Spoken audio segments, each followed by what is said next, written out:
بسم اللہ الرحمن الرحیم۔ شروع کرتا ہوں اللہ تعالیٰ کے نام کے ساتھ جو بڑا مہربان نہایت رحم کرنے والا ہے۔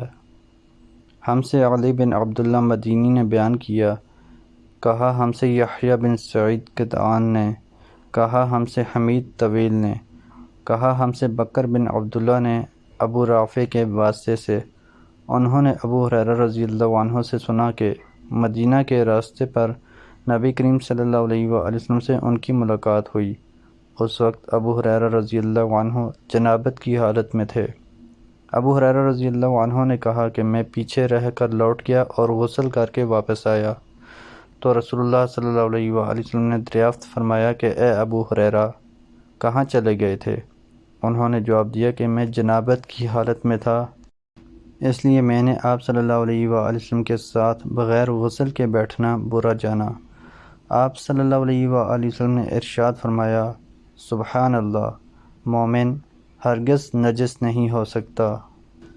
ہم سے قتیبہ بن سعید نے بیان کیا، انہوں نے کہا ہم سے لیث بن سعد نے بیان کیا، انہوں نے نافع سے، وہ ابن عمر رضی اللہ عنہما سے کہ عمر بن خطاب رضی اللہ عنہ نے رسول اللہ صلی اللہ علیہ وآلہ وسلم سے پوچھا کہ کیا ہم میں سے کوئی جنابت کی حالت میں سو سکتا ہے؟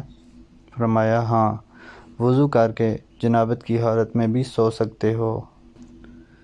حضرت عبداللہ بن عباس رضی اللہ عنہما کہتے ہیں کہ رسول اللہ صلی اللہ علیہ وآلہ وسلم نے فرمایا، حج و عمرہ ایک ساتھ کرو، کیونکہ یہ دونوں فقر اور گناہ کو اسی طرح دور کرتے ہیں جس طرح بھٹی لوہے کی میل کو دور کر دیتی ہے۔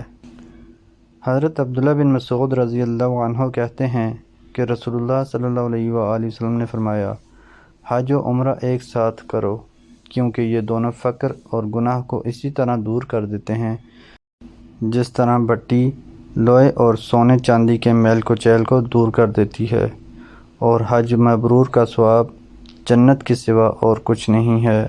محترم دوستو، اللہ تعالیٰ سے دعا ہے اللہ تعالیٰ ہمیں ان حدیث پر عمل کرنے کی توفیق عطا فرمائیں، اللہ تعالیٰ ہمیں دونوں جہانوں میں کامیابیاں عطا فرمائیں، آمین یا رب العالمین۔